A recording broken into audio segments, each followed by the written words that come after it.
I just love that kitchen so much. This is why we're all psychotic.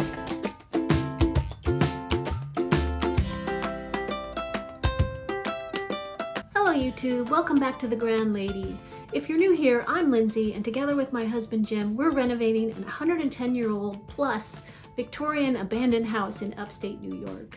This week we return to the kitchen cabinets as it's time to commit to the design and place the order, so we have them probably by spring, and hopefully we'll be ready to install them then, but we do have a lot of work to do before then. If you like what you see, please remember to subscribe, give us a thumbs up, and hit that notification bell. Thanks for watching. Let's get started. First things first though, we remeasured the kitchen, as now we have removed 3 layers of ceiling and 2 layers of walls, so the kitchen is actually bigger now. We also had to readjust our original work schedule because life is always changing. And we made some downstairs bath and kitchen design changes too. Every time we measure, it's a different number.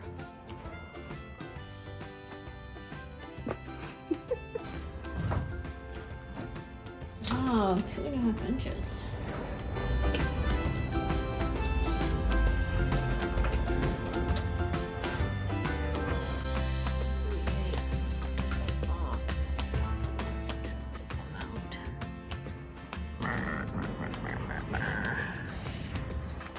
That's 1.4, so 0.4 is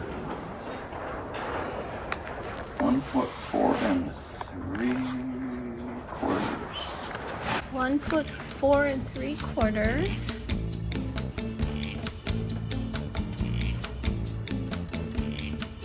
Stud to trim. Okay.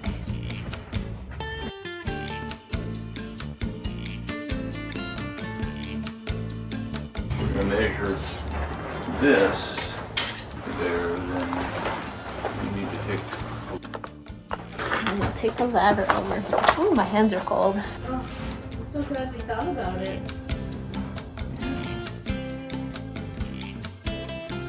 11 1/4 from the ceiling beam.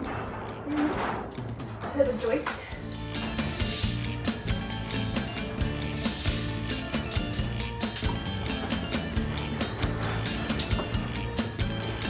Pulling it tight as you can.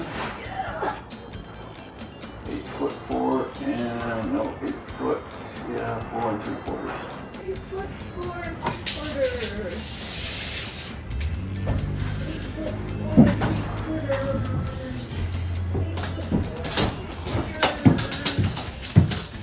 8 foot 4 3/4. Whew. Trim to stud. 8 foot 4 3/4.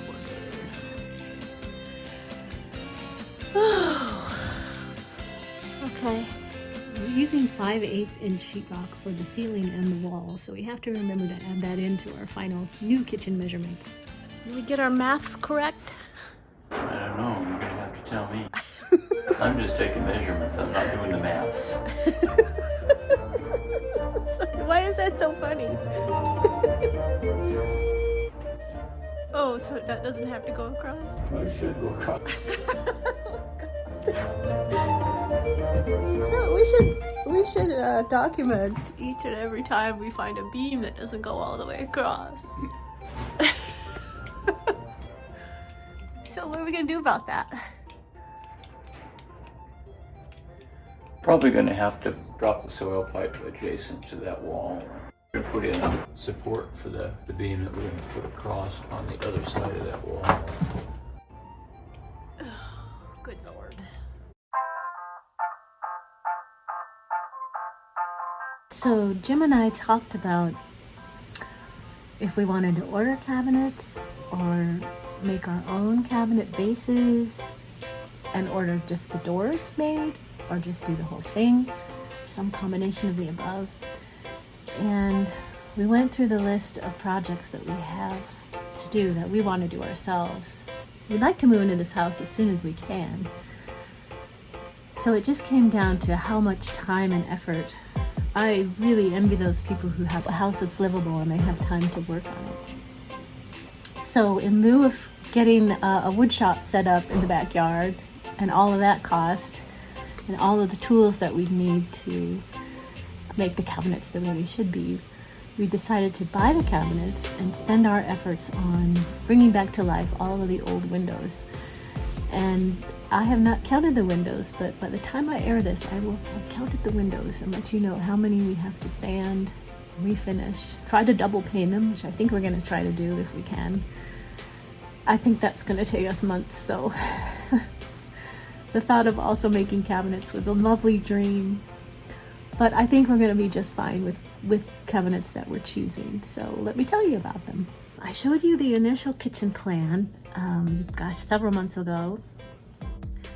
I'll put a picture up here.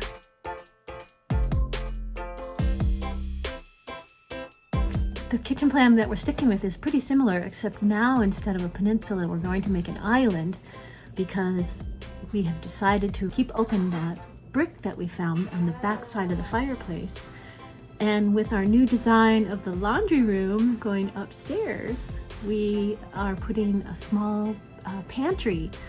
Like, it's going to be a coffee bar and have a liquor cabinet in it, but it's going to be like reminiscent of pantries in the past of these old houses. And I'm so excited about it.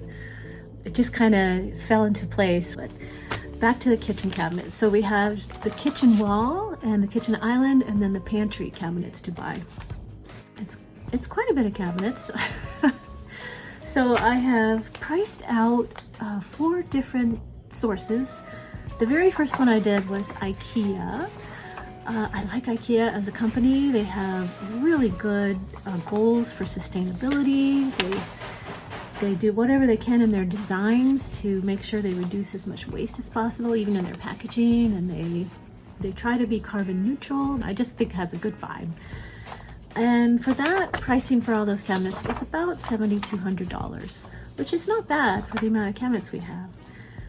I do wonder though, I have done IKEA cabinets in the past and they are fine, they function very well. The thing I do know about them though is the sides of the drawers are generally just a piece of plastic and another piece that goes along it. It's not very substantial. I mean, they do the job of a drawer. Generally, you don't really need much from a drawer, but they don't really have that sort of old world feel that I think this kitchen probably deserves. So I went on and I looked for some other resources. These you put together yourself.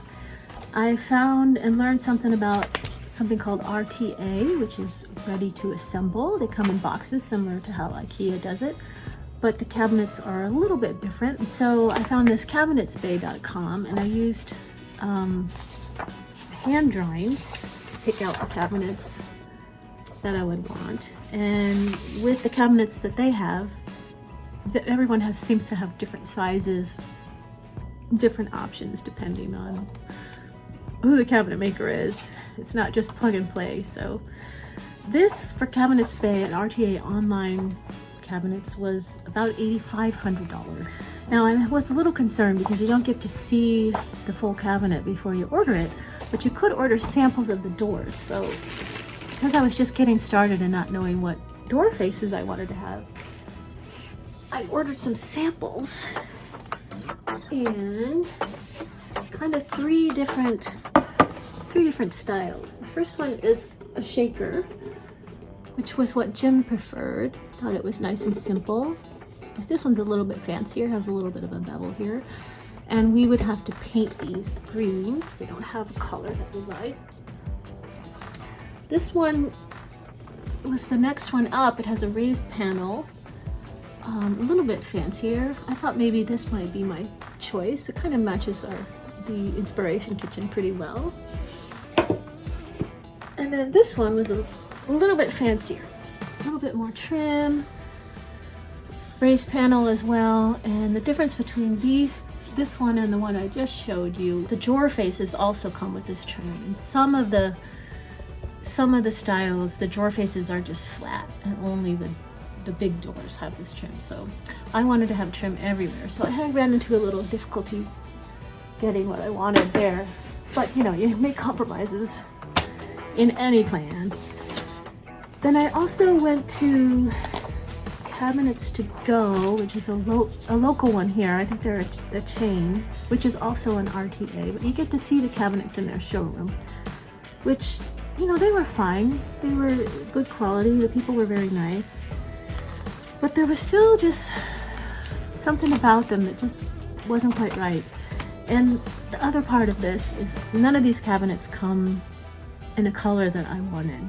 The greens were nothing close to what my inspiration kitchens were, and I wasn't really fond of it. So the reality was that because they don't come unfinished, we would have to get the cabinets, sand them, and repaint them, and then put them together. That's a lot of work and also a lot of money, so you have to kind of figure that into the cost with how much that's going to cost you in the end. So my last choice, which is I think what we're actually going to go with, and every cabinet's on sale this time of year, which we just kind of lucked into. That was not planned, but we are going to take it. I actually found these from a big box store. They're called Shenandoah, and you can go online and just like any planning program, you can plug in the cabinets you want.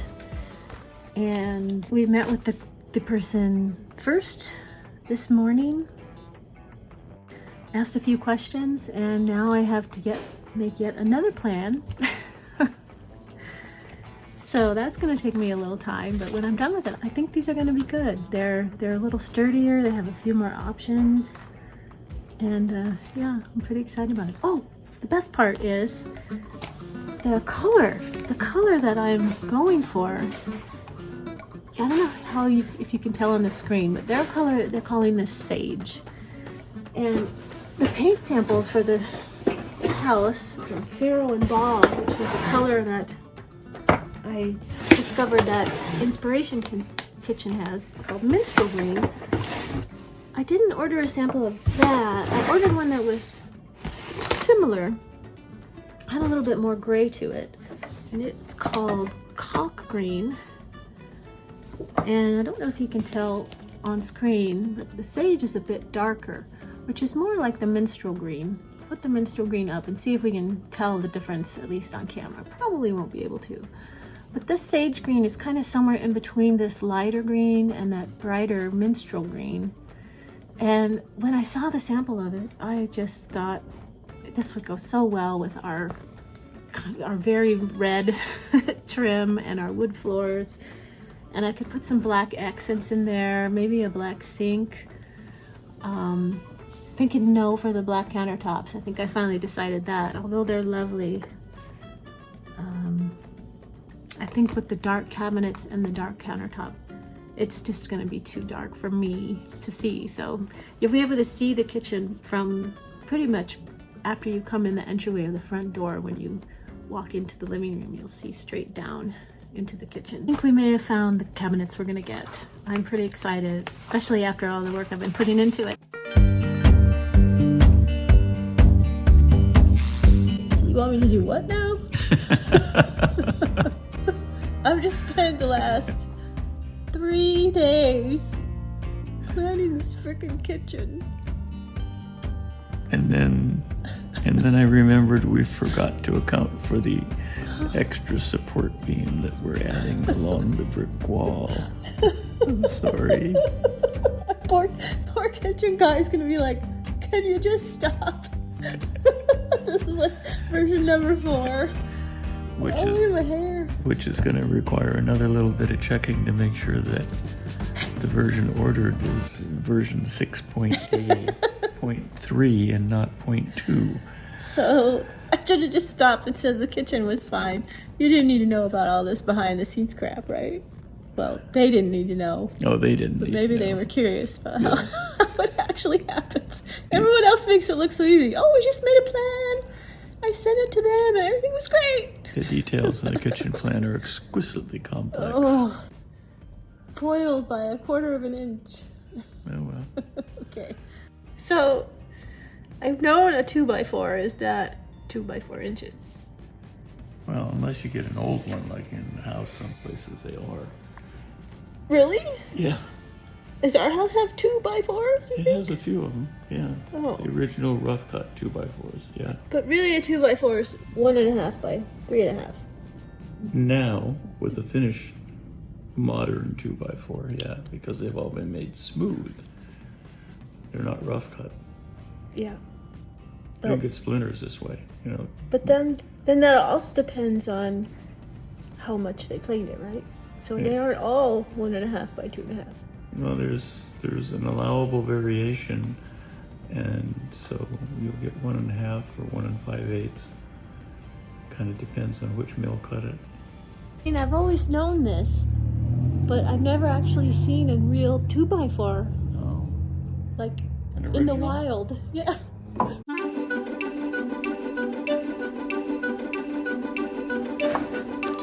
Old 2x4, new 2x4.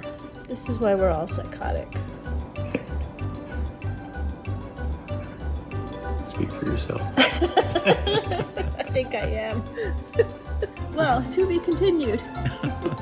It's been pretty cold here the last week or so, and it's made working on the house just too cold as Jim is still working on that furnace to see if he can get it up and running. He's having a lot of fun with his new bestie. So with the cold weather, we spent time running errands for the multitude of decisions that need to be made. First, we picked up a sample of the siding we're considering.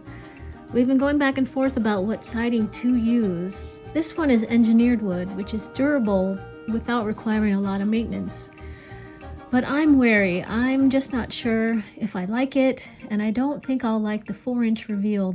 It was really sad we had to get rid of the old siding as it was chipping lead paint, and refinishing it was going to be a big health hazard to the whole neighborhood. So Jim's going to do a mock-up of different reveals and see if a 3-inch reveal might just be possible with this product. We also looked at some cabinets, counters, tiles, and faucets at some local stores around here. It's what? Oh, it's the color or whatever. This right here? I've been loving the gold, brass, bronze designs. It's a pretty color. I would like this, but with this kind of handle on it.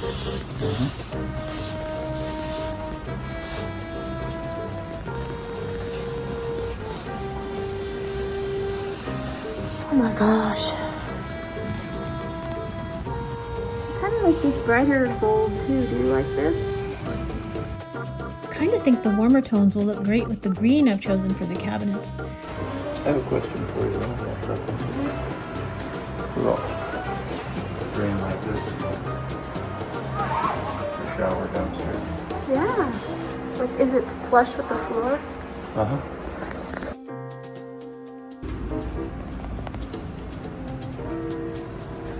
There's a black and gold one. It doesn't seem like the right style, but it's interesting that it's together. Ooh, look at this one. You can't really do a wall sink though. A wall one, can you? Because our plumbing's going to be on the outside wall. Fancy.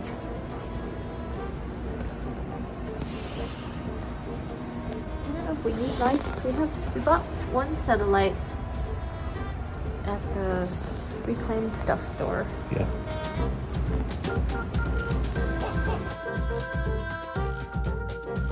$2,152. Oh my gosh.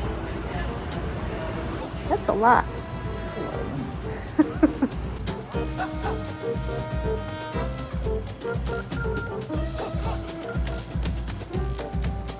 Oh, look at that. It's a really long spout. Here's your knob choices. Look at these. It's kind of cool. I'd always be wiping fingerprints off this one though. Oh, look, it comes in a...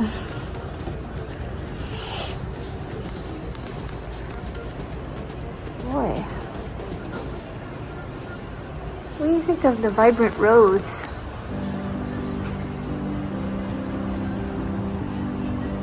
don't know.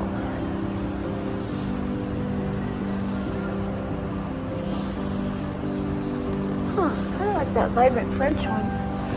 them a nice in between.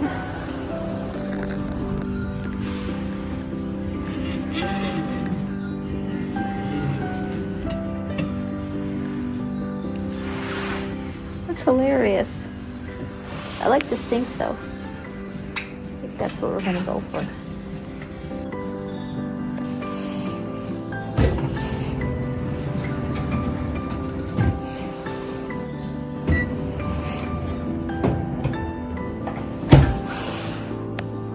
Micro piers. For our range choice, these are the finishes for the knobs that you can choose. I really like this brushed bronze. I think I'm gonna try to match the rest of the fixtures to this.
So this is the mock-up on this incredible online program at home.buy.me. I'll put a link in the description box that lets you do 2 or 3, I think, free home designs. This is our dining room, and as you can see, this is our kitchen. You can see that we have made an island instead of a peninsula, and I'll show you where the coffee bar has now been placed.